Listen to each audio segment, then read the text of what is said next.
The night of the Hawthorne wedding tasted like summer peaches, left too long on a windowsill, sweet at first breath and then sour under the tongue. And even before the first candle was lit, I felt the house holding its own silence, like a man holding a secret in his teeth.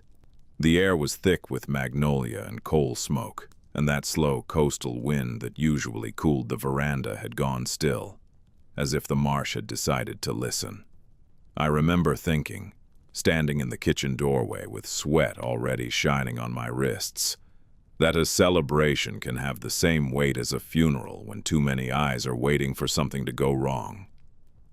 I did not know then that the meal being prepared behind me was not a feast at all, but a trap set with silver and lace. I did not know that the hands stirring the pots had been measuring vengeance longer than any of us had been measuring joy. I did not know that before dawn, an entire family name would be spoken in Savannah, like a curse you say softly, so it won't hear you. Before we go any deeper into this, tell me in the comments where you are watching from, and if this is your first time here at Tales Never Told. Don't forget to subscribe for more stories that slip out of history, like a knife from a sleeve. Hawthorne Plantation sat a few miles inland from the Savannah River, on a low rise of land, ringed by live oaks so old their limbs looked like the ribs of fallen giants. The house was not one of the palaces you see in engravings with perfect columns and marble steps. It had dignity in the way a weathered face can have dignity. A broad clapboard structure painted white so many times that the wood underneath had started to soften, and a long gallery that wrapped the front like an arm around a throat. To visitors it looked prosperous. To those of us who lived inside its routines, it looked tired, and the man who owned it was tired too. Colonel Silas Hawthorne was 52 that year, with a heavy jaw, iron gray hair, and a habit of smiling, only with his mouth, while his eyes stayed hard and watchful. He had made his money on rice and cotton when the prices climbed, then lost half of it in a run of bad harvests and worse loans, and now he clung to appearances as if they were rope on a sinking ship. His wife, Margot, had died 2 winters earlier, leaving behind a loneliness he covered with politics, drink, and a ferocious pride in his children. There were 3. Nathaniel, the eldest son and the groom that night, 27 and handsome in the way that makes people forgive cruelty. Celia, 19, sharp-tongued and restless, already dreaming of Paris, dresses she would never afford, and Henry, 14, still a boy, but already learning from his father that a whip is easier to hold than a conscience. I was there because I had been hired as a clerk and tutor. A polite way of saying I kept the books, taught Henry his sums, and made myself invisible when the family wanted to forget that their fortunes were bleeding out by paper cuts.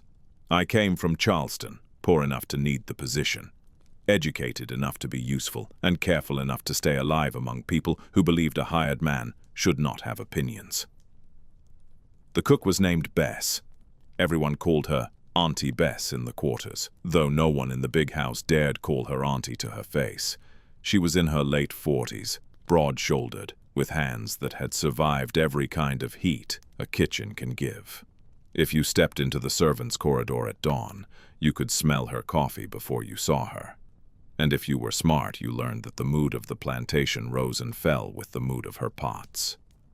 She had been born on the property, her mother before her cooking for the Hawthornes, and her mother's mother before that, which meant Bess knew the house the way a sailor knows the inside of a ship. She knew every hinge, every draft, every loose board that could hide something. She also knew every quiet cruelty that had soaked into those boards over generations. Bess had a daughter once. Her name was Lily, a girl with a laugh like wind through cane and a habit of singing while she scrubbed floors. 3 years before I arrived, Lily had been sent to Savannah to work in a townhouse owned by one of Silas' creditors. The official reason was to secure favor with the creditor. The real reason, whispered in the quarters, was that Nathaniel had taken an interest in Lily that went beyond what any enslaved girl could refuse. Bess did not speak of it. She did not weep in public. She cooked. The day Lily was taken away, Bess cooked a ham as tender as any I ever tasted, and she served it without a tremor. After supper, she went down to the river alone and sat there until sunrise. People said they heard her humming to the water. People said the river hummed back. The city swallowed Lily. No letter ever came. No word returned. When I asked Bridget, the housemaid, about her, Bridget only said, "Miss Lily got lost to the world." That is when I began to notice the way Bess watched Nathaniel when he passed through the kitchen. Not with hatred that flashes, but with something colder, something that measures. She would lower her eyes, yes, because that was survival, but her hands would still for a second, as if listening for a cue only she could hear. Nathaniel was set to marry Eliza Browning, daughter of a wealthy merchant family from Savannah. It was a marriage of repair more than love. The Brownings brought money, the Hawthorns brought land, and a noble name that still opened doors in polite society. Eliza arrived with her mother and a small wagon of dresses and silver 2 weeks before the wedding. She was 23, with auburn hair pinned tight, a smile trained to look gentle, and eyes that never stopped evaluating the world around her. She was kind enough to the servants to be praised, but not kind enough to be trusted.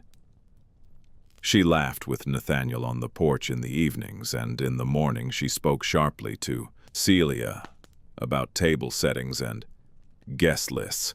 If I had to name the feeling she gave the house, it was pressure, like a corset pulled one notch too far. Bess met Eliza once in the kitchen. Eliza had wandered in, curious, praising the spice scents and asking about old recipes. Bess answered politely. Eliza reached to touch a carved spoon on the wall, and Bess said softly, "Don't touch what you cannot replace." Eliza drew back, startled. She laughed to cover it. Nathaniel later told his sister that Bess had grown insolent with age. Celia said maybe he should stop giving women reasons to be insolent. Nathaniel slapped her hard enough to leave a print. I saw it. So did Bess from the doorway. She said nothing. She took Celia by the wrist, later checked her cheek, then dabbed vinegar on the swelling with a tenderness that felt like a promise. As the wedding day approached, the plantation turned into a machine of frantic preparation. Guests were arriving daily, cousins from Charleston, merchants from Savannah, a judge from Augusta, several neighboring planters whose smiles were too wide for their eyes.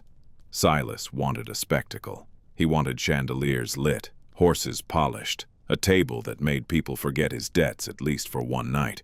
He ordered a menu that read like a challenge to the kitchen. Turkey with chestnut stuffing, oysters baked in cream, rabbit stew thickened with wine, rice breads, sweet potatoes glazed with molasses, and a 3-tier cake, iced white as a gravestone, decorated with sugar roses and spun gold ribbon. Bess nodded when she heard the list. She said, "Yes, sir." She did not say it would take her whole crew to do it. She did not say that one cook cannot make miracles without help and without trust. She simply began to work.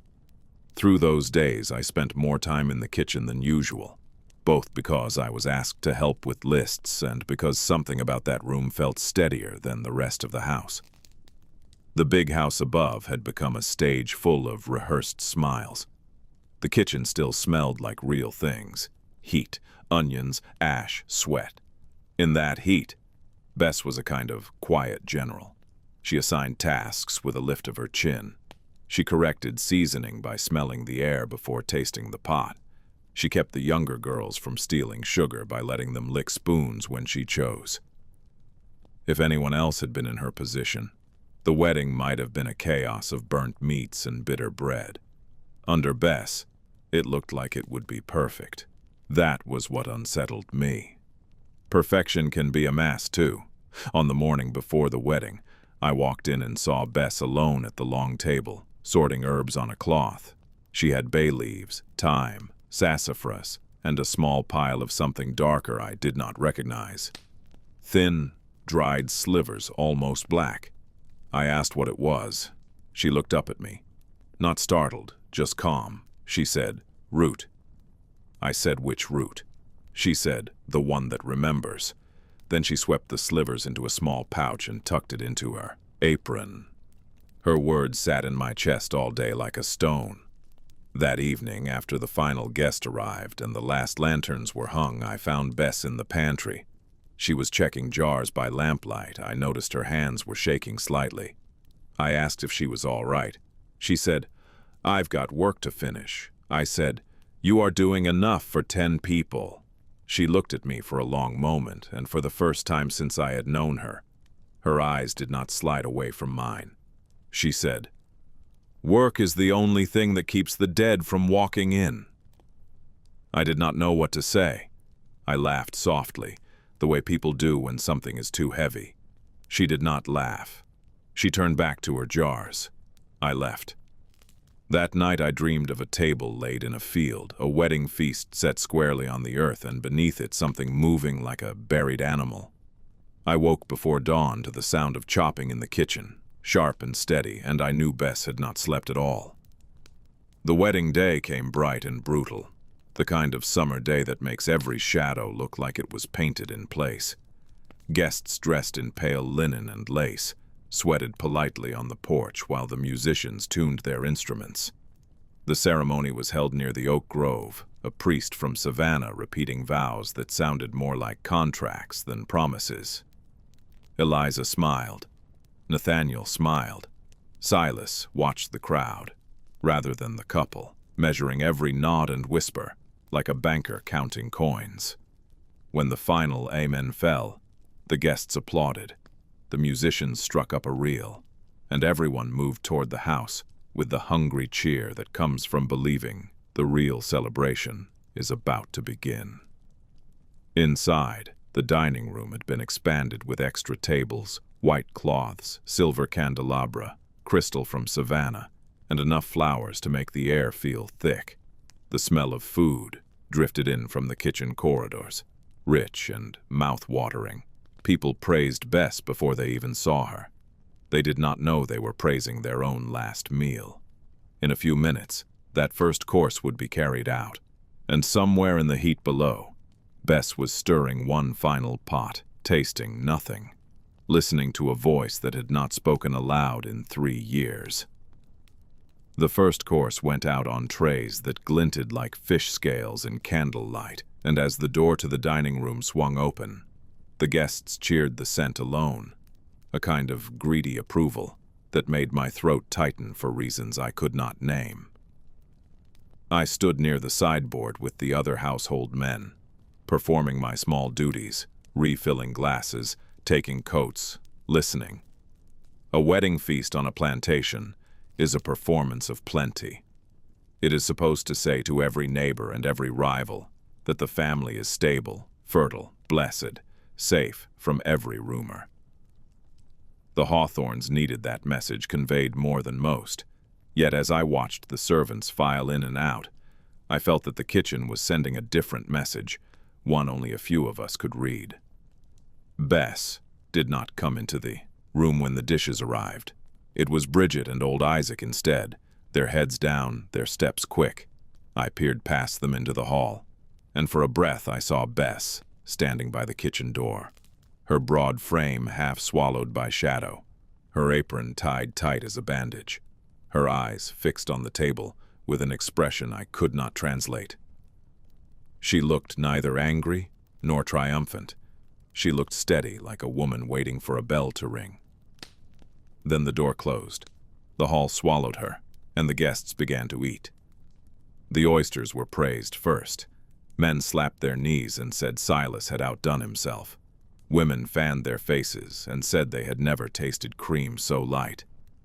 Eliza held her spoon delicately, smiling at compliments, her cheeks already flushed with pride. Nathaniel toasted her, and the room rang with soft laughter. If there was bitterness in the air, it was only the kind that comes from wine that has been kept too long in a warm cellar.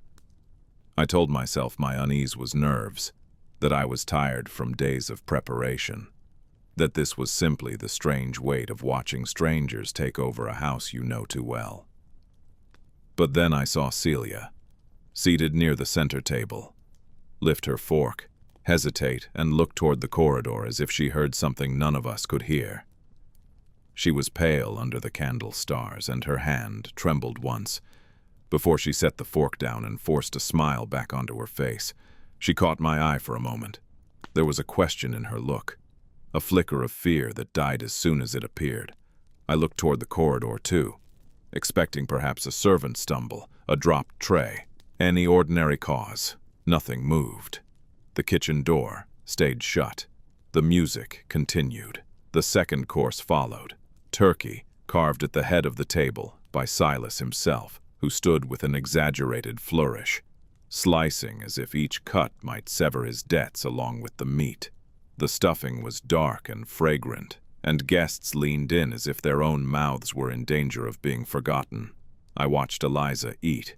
She took small bites and spoke between them, praising the cook as if praise were another seasoning she could sprinkle for show.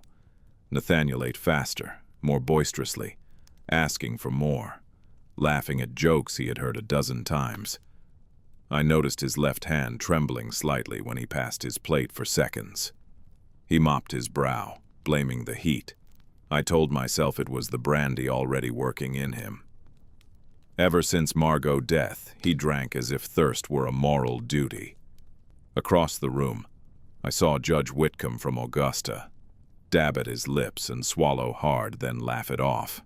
I saw Mrs. Browning, Eliza's mother, abruptly stop speaking to the woman beside her, her face turning a shade too white.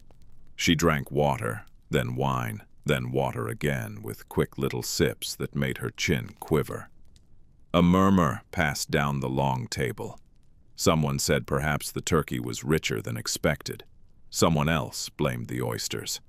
The room was too full, the day too hot, the wine too sweet. There were 100 ways to excuse a sour stomach in July. But when Henry, the boy, leaned back suddenly with both hands on his belly and made a thin sound like a child fighting tears, I felt the unease in me harden into something close to dread. Silas barked at him to sit properly. Henry tried.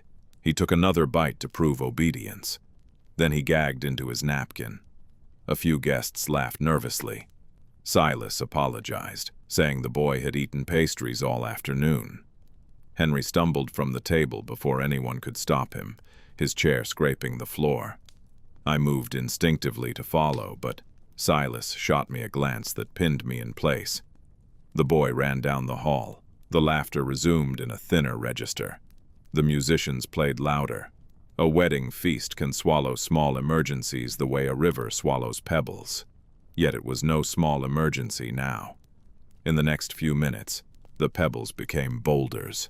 Reverend Stokes, who had officiated the ceremony, rose from his seat holding his chest as if he had been struck. He tried to speak, his mouth opening and closing without sound, and then he collapsed sideways into the lap of a startled matron. Wine glasses tipped, cutlery clattered. For a heartbeat, the room froze in a polite confusion. Then another guest cried out, high and ugly, and fell forward onto his plate. The murmur became a wave. Chairs scraped. People stood, swaying. A woman coughed and retched onto the cloth, red berries and bile splattering a lace sleeve. Someone shouted for water. Someone else shouted for brandy. Someone laughed hysterically, a quick, bright laugh that ended in choking. I moved to the corridor without thinking, my legs suddenly cold, my hands numb. In the hall, I found Henry on his knees near the stairwell, vomiting into a brass planter, his face slick with sweat, eyes wide and unfocused. Celia knelt beside him, her hand on his shoulder. She looked up at me as if I were already too late. Her lips moved. I could not hear her over the chaos behind us. I crouched to help Henry, uselessly smooth his hair, say something soothing. His skin felt hot enough to blister. He gasped like a fish, then clutched my wrist with surprising strength and whispered, "It is in the food." Not a question, a fact. My head snapped toward the dining room. I saw servants rushing in with more trays, confused by shouting, then stopping in shock. I saw Nathaniel standing now, his face reddened and damp, his mouth open in a shout I could not make out. Eliza had risen too, but she did not look at him. She looked down at her own hands, as if wondering whose fingers they were. She swayed once, then she fell straight backward, her chair toppling, her skull striking the floor with a sound so final, the entire room seemed to inhale in horror. The music stopped. There was no longer any performance left, only fear. I ran, not out of bravery, but out of that helpless instinct that makes you run toward the center of a fire when you should flee from it. I slipped through bodies, through overturned chairs, over a dropped platter now smeared with gravy and blood. I reached Eliza first. Her eyes were open but vacant, her lips faintly blue. I called her name. She did not respond. Mrs. Browning had collapsed beside her, clawing at her own throat, her breathing a wet rasp. Nathaniel lurched toward them, then staggered as if the floor had tilted. He grabbed the table edge to stay upright. His face twisted in rage, and he shouted for Bess by name. Not auntie, not cook, not servant, Bess. The door to the kitchen burst open at that moment. Bess stood there with a tray in her hands. She did not look surprised. She did not look guilty. She looked at the room, with the same calm I had seen earlier, like a woman watching a storm she had long expected. Behind her, two younger girls in kitchen aprons peered out, terrified. Nathaniel shoved through guests and grabbed Bess by the front of her dress. He shook her hard enough to rattle the tray. He screamed at her, calling her every word he had learned from his father. Bess let him. Her chin stayed level. When he asked what she had done, she said softly, "I cooked what I was told to cook." Her voice was so even, it cut through his shouting. He drew his arm back to strike her. Before his hand landed, he doubled over and vomited onto the floor, grip loosening. Bess stepped back without hurrying. She set the tray down on a side table, as if she were still serving dinner. Then she turned and walked into the hall. Not running, not sneaking, walking. The guests did not notice. They were busy dying. I cannot describe those next moments without feeling my stomach clench even now. The dining room turned into a battlefield with no enemy to see. Some people fell silent, their bodies twitching once before going still. Others fought the invisible war longer, thrashing, choking, clawing at their own mouths. A man ripped at his collar until he tore the cloth and skin beneath. A woman crawled across the floor begging for air. Silas roared orders like a commander without troops. He shouted for a doctor, for a carriage, for someone to fetch help from town. His voice was thick with disbelief. Because to a man like Silas Hawthorne, catastrophe is always something that happens to other men. When the overseer ran in to say a rider had already been sent, Silas slapped him for not moving faster. The slap did nothing to stop the dying. In the corridor I found Celia again. She was carrying Henry under one arm with a strength I did not know she possessed. She looked like she had aged 10 years in an hour. She said, "Where is Bess?" I said. She went toward the pantry. Celia let out a sound that was half sob and half curse. She said, "She did this." I did not want to believe it, not because it was impossible, but because it made what I had seen in Bess eyes a kind of prophecy. We got Henry into a guest room and laid him on the bed. He was still conscious, breathing in short jerks, his skin blotched. Celia dabbed his lips with water. I ran to the basin and filled cloths, my mind reaching for reason. Food poisoning could do this, I thought. Something spoiled, a careless hand. But the speed, the violence, the way it struck down strong men and young women alike. It felt too deliberate, too swift. I heard a crash from downstairs. Silas shouting again. Then a scream that ended in a gurgle. Celia and I exchanged a look I will never forget. It was the look of people who know history is tilting its face toward them. We left Henry with Bridget, who was crying openly now, and we hurried down. On the landing, we saw servants gathered in the hall, clustered like frightened birds. Some peered into the dining room. Others stared at the floor. I heard whispering in the low, urgent tones that move through the quarters when something unspeakable happens. I heard the name Lily repeated more than once. My blood chilled. In the dining room, the scene had settled into a quieter horror. Half the guests lay across tables or sprawled on the floor. Some still moaned. Others were already beyond sound. Nathaniel sat slumped against a chair, his face slack, eyes rolling, his mouth stained dark. Silas was crouched over Eliza, shaking her shoulders, calling her name as if volume alone could reverse death. He looked up when he saw me and Celia, and I saw in his expression not grief, but a kind of feral terror at what this would mean.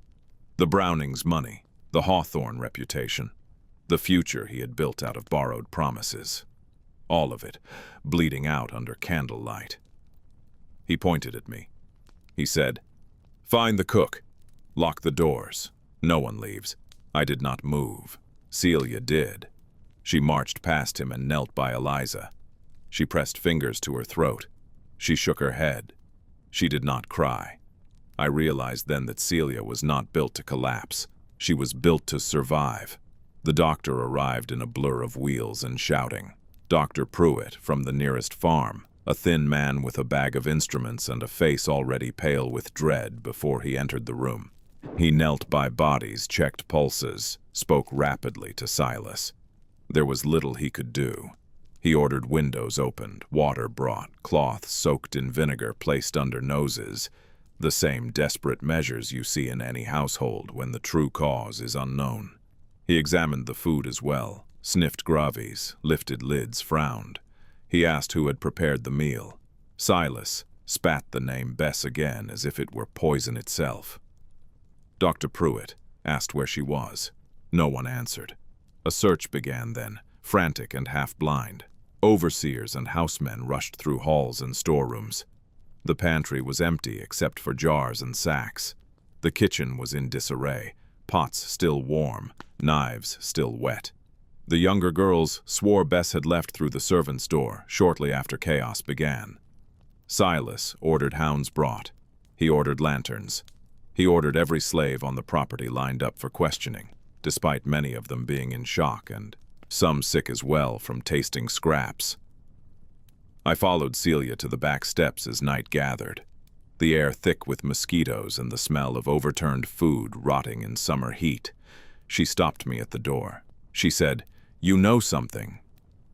Her voice was low. Her eyes were fever bright. I said, "I do not." She said, "Don't lie to me now."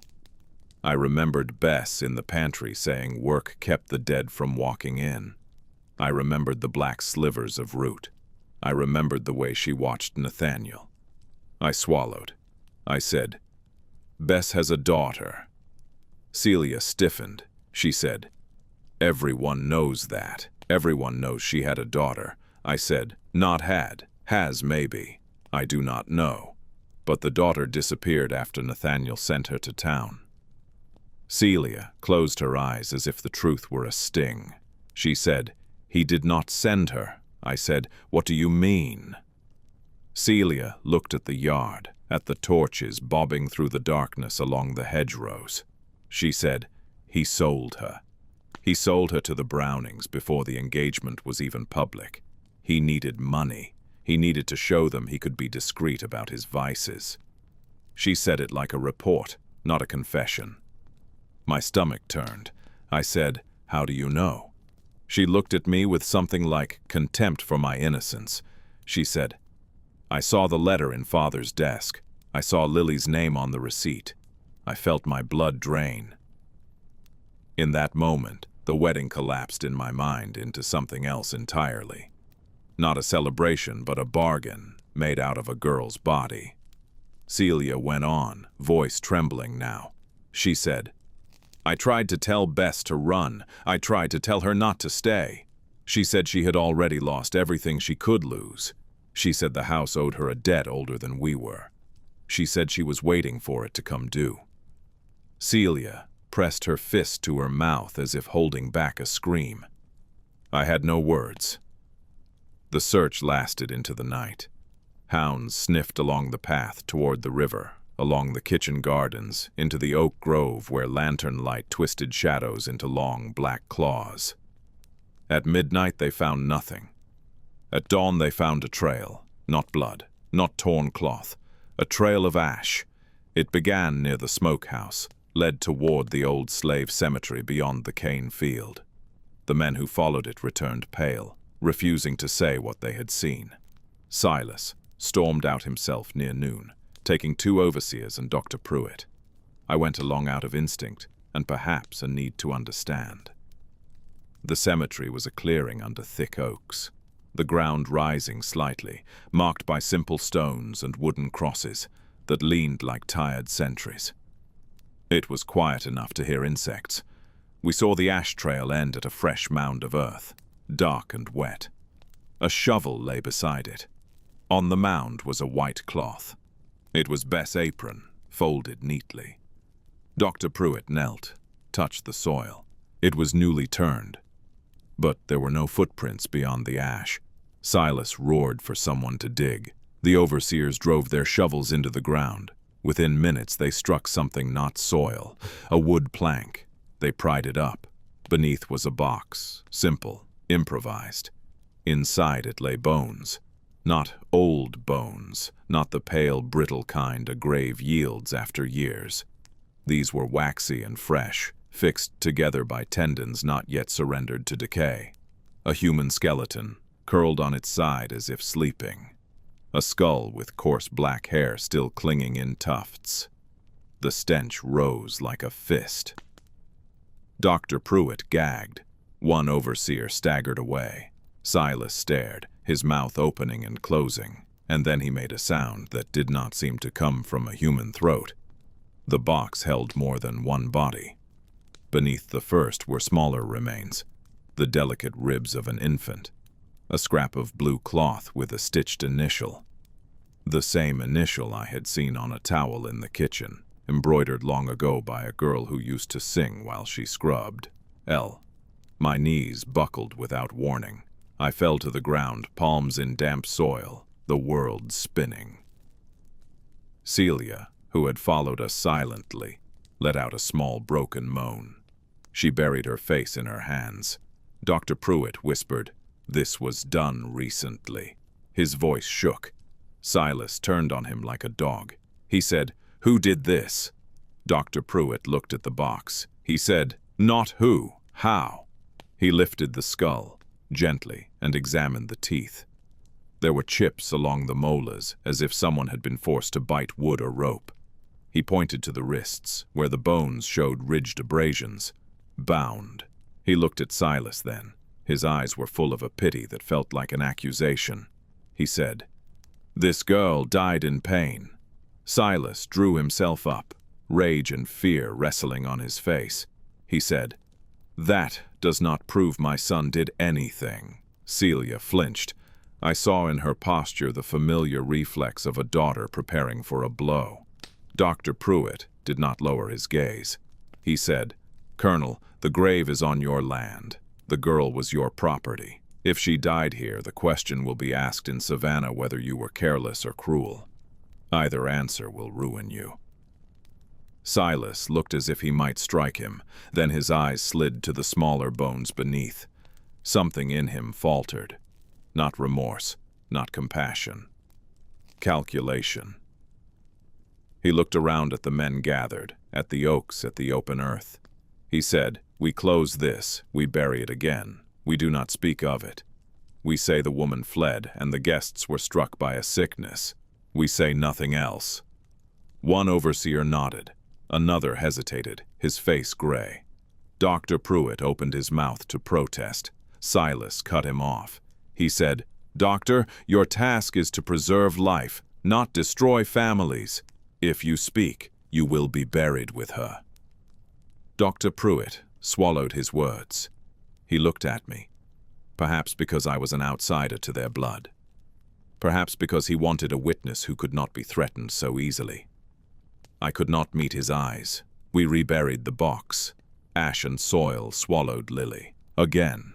without ceremony. The apron was left on top. Silas ordered it burned. Celia snatched it up before anyone could move, clutched it to her chest, and walked away. No man stopped her. Not even Silas, who seemed suddenly exhausted, as if the cemetery had pressed a hand on his spine. Back at the house, the dead were being laid out in the ballroom, covered with sheets.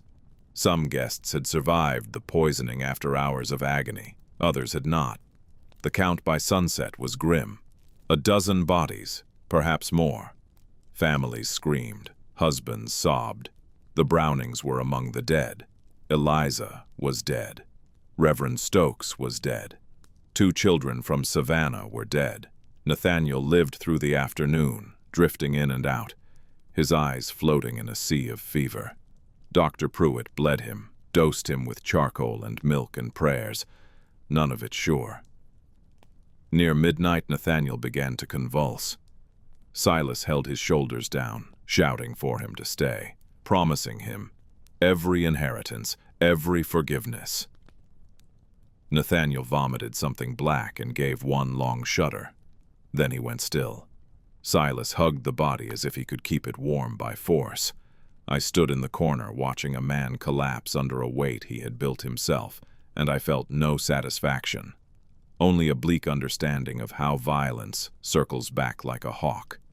At dawn, Savannah officials arrived. There were too many deaths to hide. The wedding guests who had survived rode back to town, and the story ran ahead of them, carried by gossip and fear. The sheriff came with 2 deputies. He walked into the dining room, saw the stains, the toppled chairs, the air still sour with death, and called it the work of the devil. He questioned Silas politely at first, then more sharply when survivors spoke of sudden illness tied to the meal. Silas insisted the food had been fine, that perhaps a contaminated batch of oysters had come from the river, that perhaps the heat had turned milk. He lied smoothly, practiced from years of lying about smaller sins. He said Bess had fled, likely frightened by the disaster and fearing blame. The sheriff asked to see her quarters. Silas hesitated too long. The sheriff saw it. He insisted. We went down to the slave cabins. The quarters were a different world in daylight after horrors. People sat in doorways, eyes hollow, some whispering to each other in ways that made the deputies uneasy. Bess' cabin door hung open. Inside, her bed was neatly made. Her few possessions were arranged with care. A Bible sat on a crate. Beside it, a small cloth doll, frayed and stained, and a lock of hair tied with ribbon. Nothing else. The sheriff sniffed around like a man hunting a smell. He found a pile of ashes in the hearth that was still warm. He found no blood, no note, no obvious trace. But in the corner under the bed, he found a bundle of dried herbs and roots tied in cloth. He held it up and asked what it was. The old women around him went still. A young man in the quarters, Tobias, stared at the bundle with fear on his face, then made the sign against evil, not caring who watched. The sheriff frowned and gave the bundle to Dr. Pruitt, who had been summoned to help interpret the deaths. Dr. Pruitt examined it, sniffed it, then shook his head. He said it could be medicine, it could be nothing. The sheriff did not look satisfied. Yet satisfaction was not what he needed. He needed someone to blame in public, and Bess' absence gave him both target and convenience. He declared a manhunt for her. Notices were nailed in Savannah describing a runaway cook, middle-aged, dark-skinned, stout, dangerous. A bounty was set. Patrols scoured the riverbanks and roads. No one found her. For days, Silas held the plantation in a state of siege. He forbade any slave from leaving the property. He posted armed men at the gates. He slept with a pistol beside him. In the daylight, he performed grief for visitors. At night, he paced like a wolf, eyes red, voice snarling at shadows. Celia moved through the house like a ghost, tending to Henry, who had survived but was weak and trembling, and avoiding her father whenever possible. I saw her write letters late at night by candle stub, then burn them before sunrise. I did not ask to whom they were meant.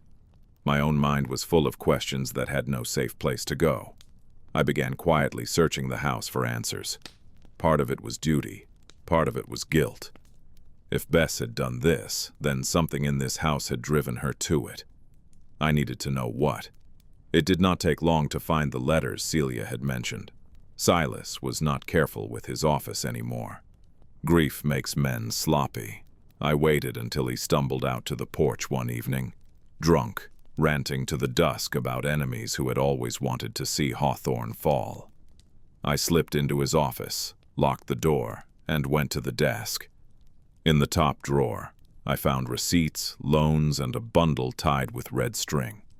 Inside was a letter from Browning and Sons in Savannah, written months before the engagement. It described an agreement for the delivery of a young enslaved girl named Lily to serve in the Browning household discreetly. Payment in gold, with interest to be delayed until wedding negotiations were complete. There was a second note in Nathaniel's hand, crude and confident, saying the girl was already with child, and that could become a matter for the Browning family to manage if they wished. I felt the room tilt. The second note had a postscript in a different hand, refined, likely Eliza. It said, "Send her quickly.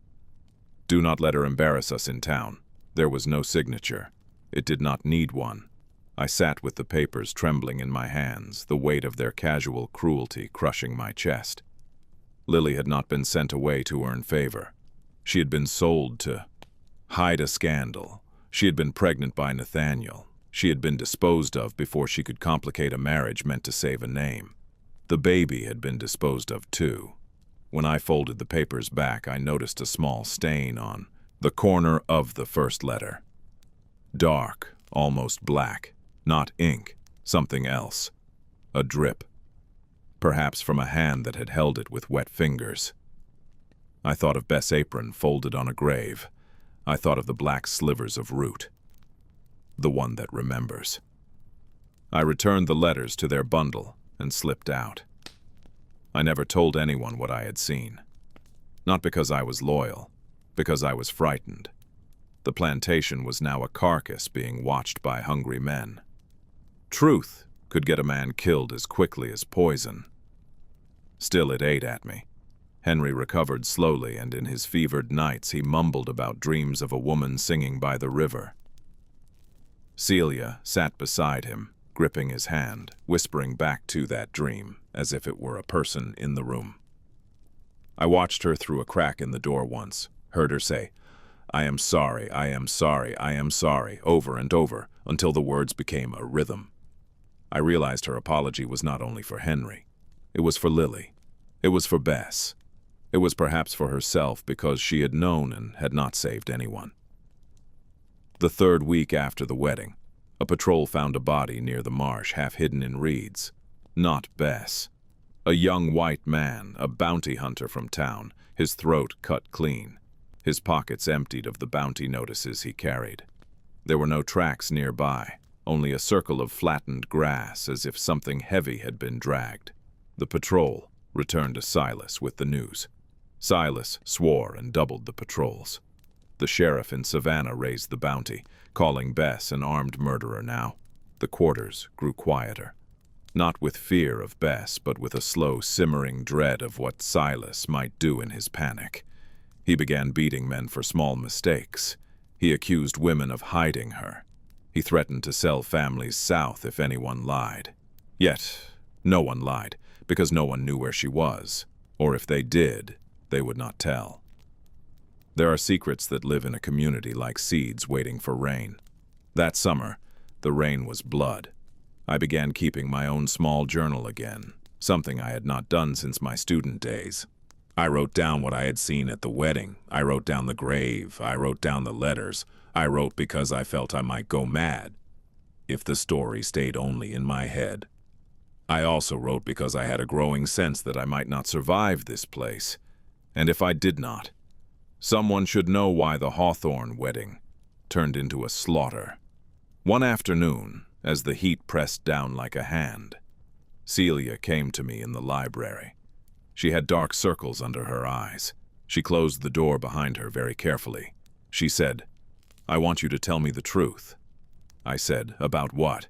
She said, "About Bess. You were in the kitchen with her. You heard things." I studied her face. I did not know how much she already suspected. I did not know whether speaking could help her, or destroy both of us. But something in me had shifted since seeing Lily Bones lowered into earth twice. Fear still lived in me, but shame had moved in beside it. I said, "I think she planned this." Celia nodded once, as if confirming an answer she already carried. I said, "I do not know how or what she used. She never said. She only spoke of debts and dead-end work."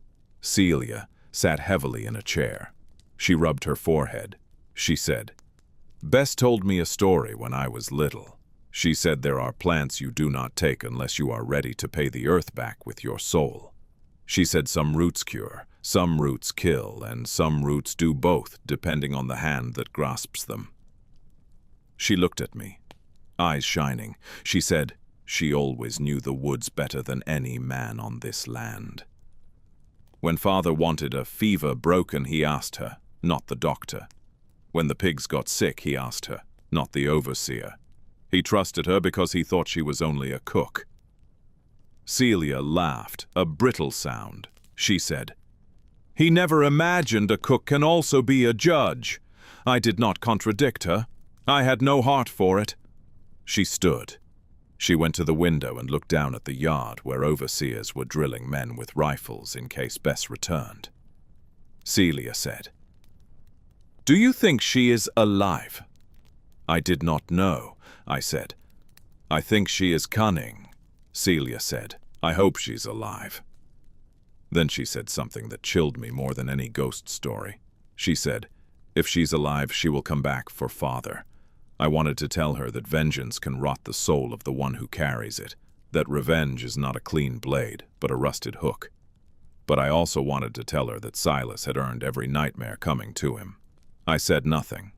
That night, close to midnight, the first real storm of summer came rolling in from the coast. It arrived loud, with lightning that turned the oak branches into skeletal hands and thunder that rattled window panes. The plantation inmates, every living soul on that land, seemed to hush in expectation. I was in my room when I heard the first scream. It was not a shriek of sudden terror.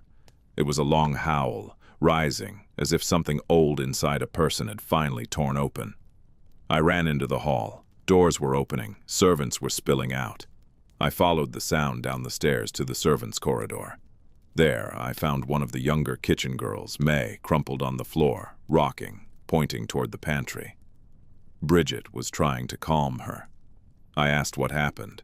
May whispered, "She is here," I said. "Who?" May cried, "Auntie Bess. She is here and she is not here."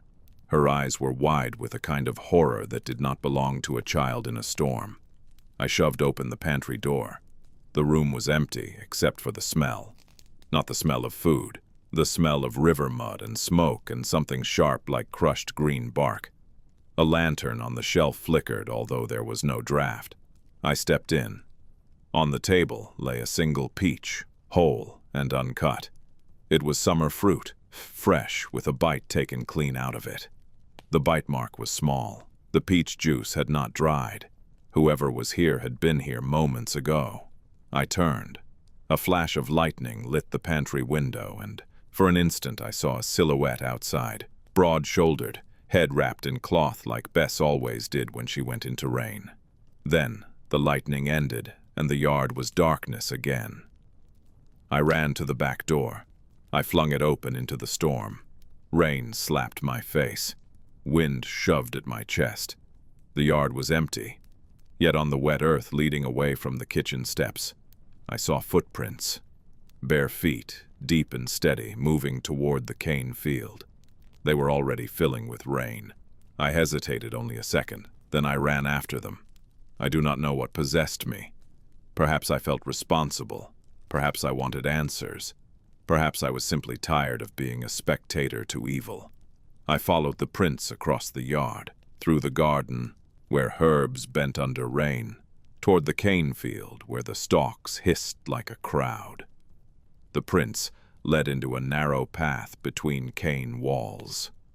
I pushed through, the cane slicing my arms, rain turning the dirt to suction under my shoes.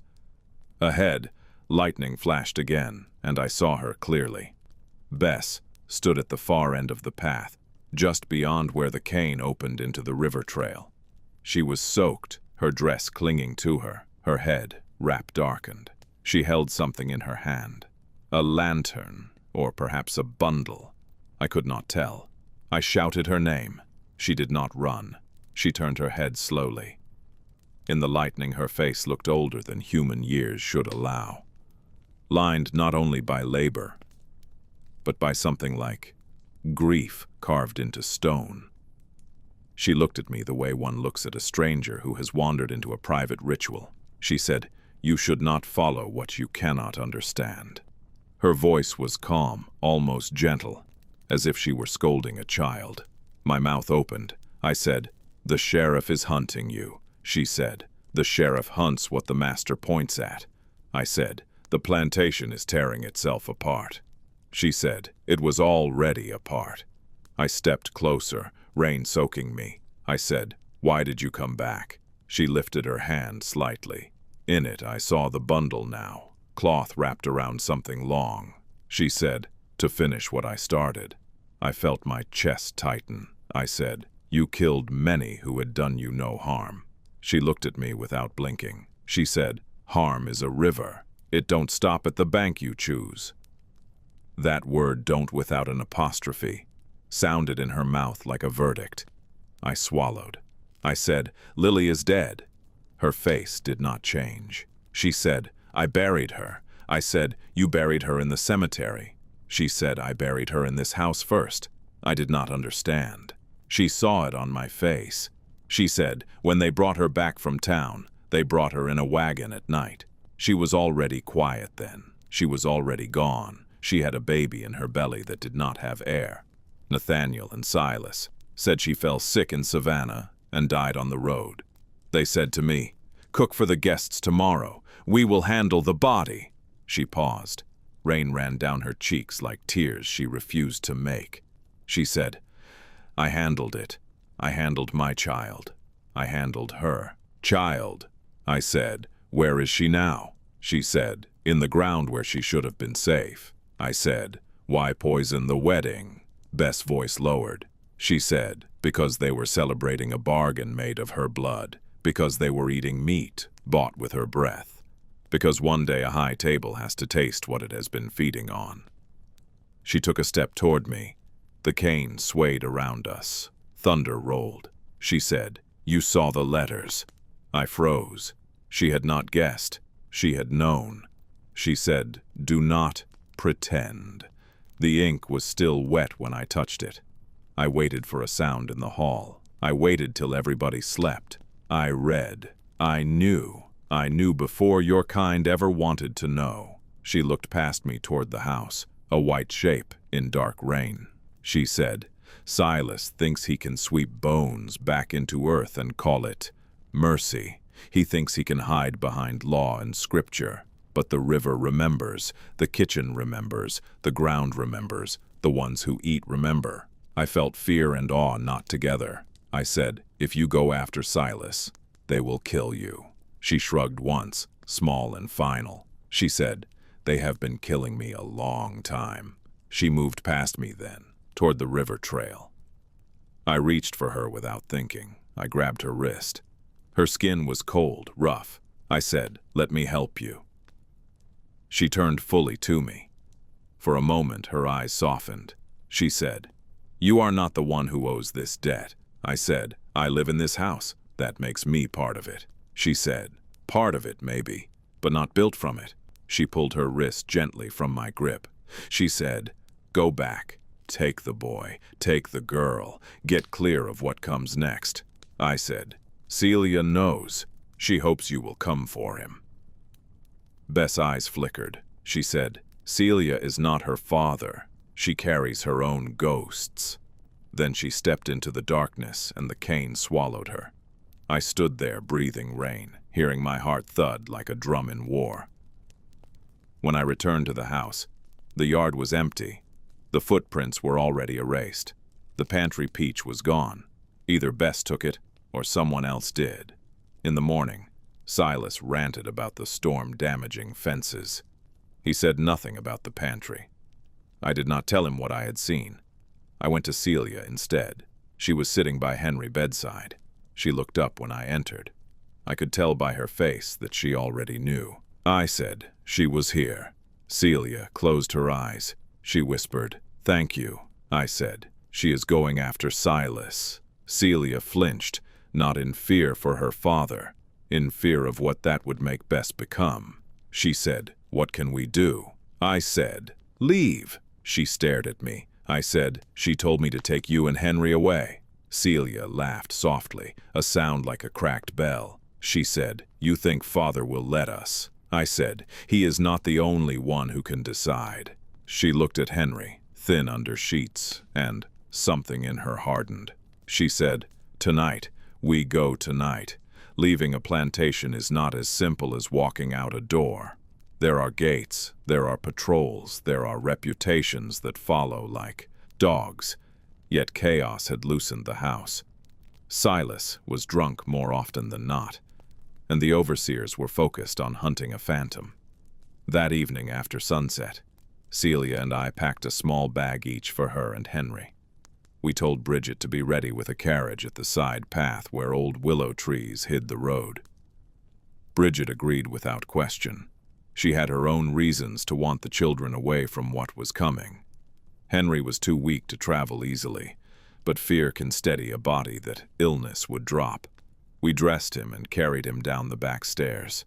The house was quiet except for Silas' voice slurring somewhere in the parlor.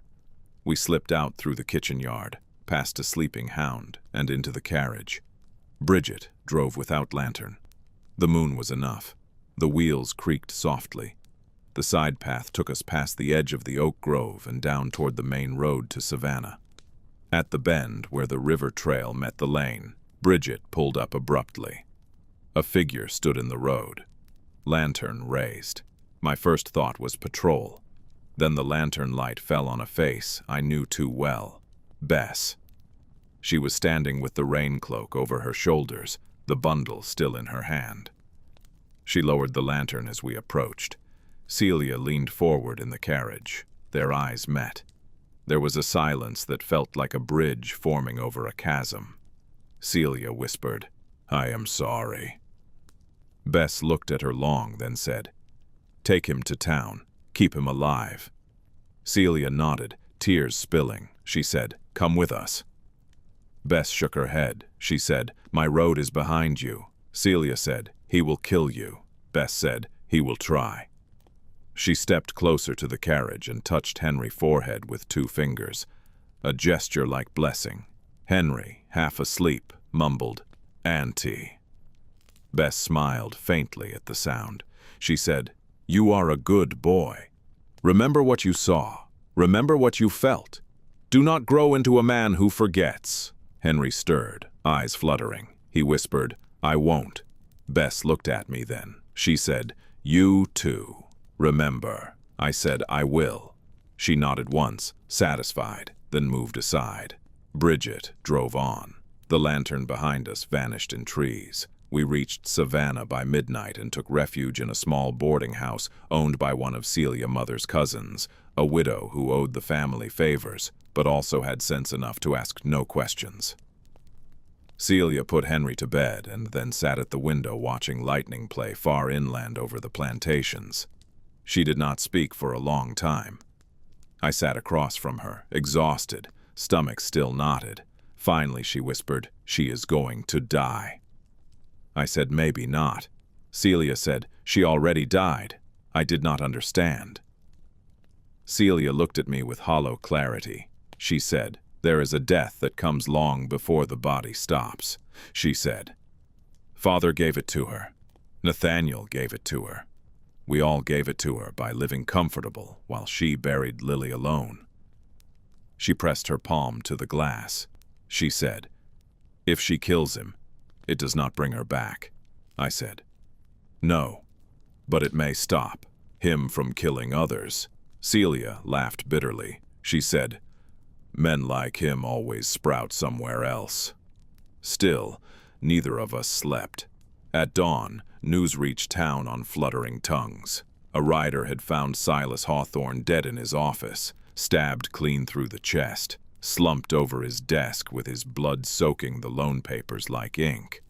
The office window was open. The back gate to the plantation had been unlatched. The servants swore they heard a scream near midnight, then silence. Overseers found no intruders, no footprint trail, no weapon. Only a small bundle of roots on the desk beside the body and a peach pit placed neatly on his palm. The sheriff declared it the work of the runaway cook. He sent men to the river and the marshes again. He found nothing. 2 days later, a fisherman on the Savannah River reported seeing a woman in black walking into the water at dusk. When he ran to help, she was gone. The river was calm. There were no ripples, no body washed up. Some said she drowned herself. Some said she swam to the far bank and vanished into the swamps where patrols fear to follow. Others in the quarters said the river took her because the river was her oldest friend. The sheriff filed a report saying Bess Hawthorne Runaway had likely perished by her own hand after committing multiple murders. In Savannah, polite society spoke of the Hawthorne tragedy in lowered voices. They blamed contaminated food. They blamed demonic influence. They blamed the fever of the season. They did not blame the system that had made a mother into a weapon. The plantation itself fell like a tower with its keystone removed.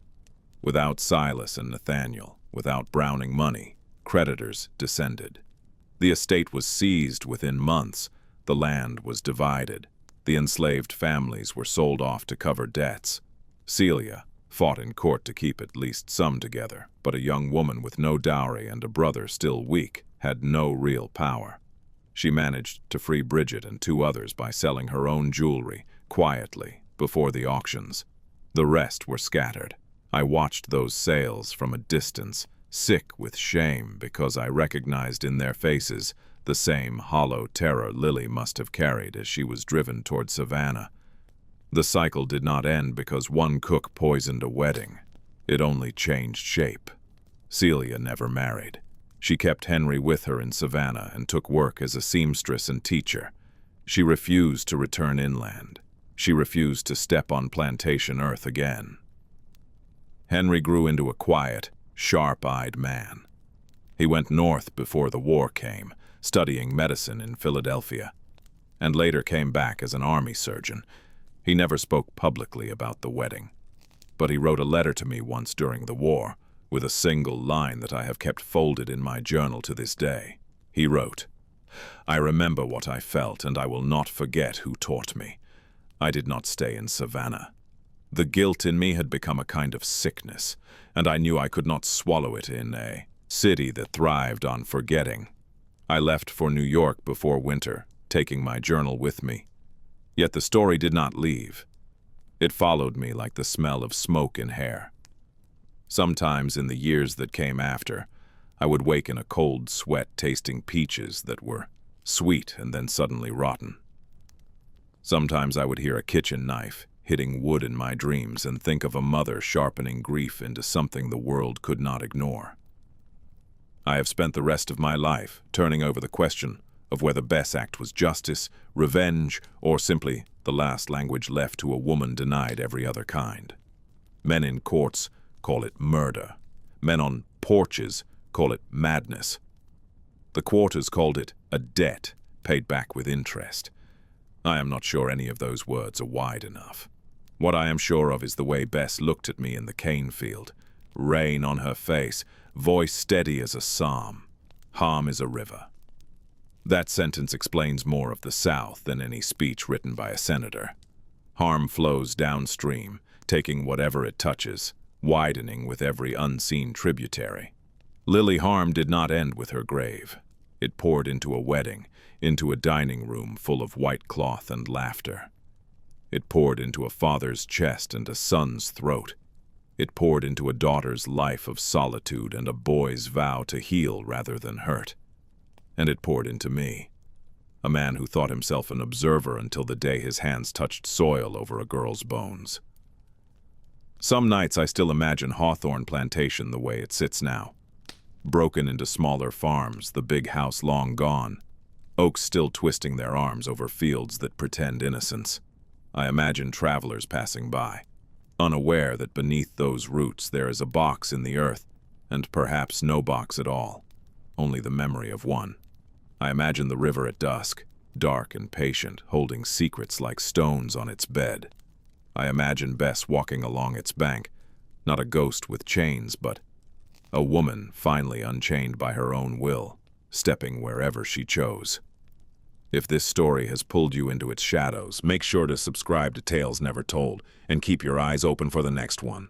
History is full of rooms where a door was shut and everyone pretended nothing happened inside. We are here to open those doors, not to glorify the darkness, but to understand what it made of people when no one else would look.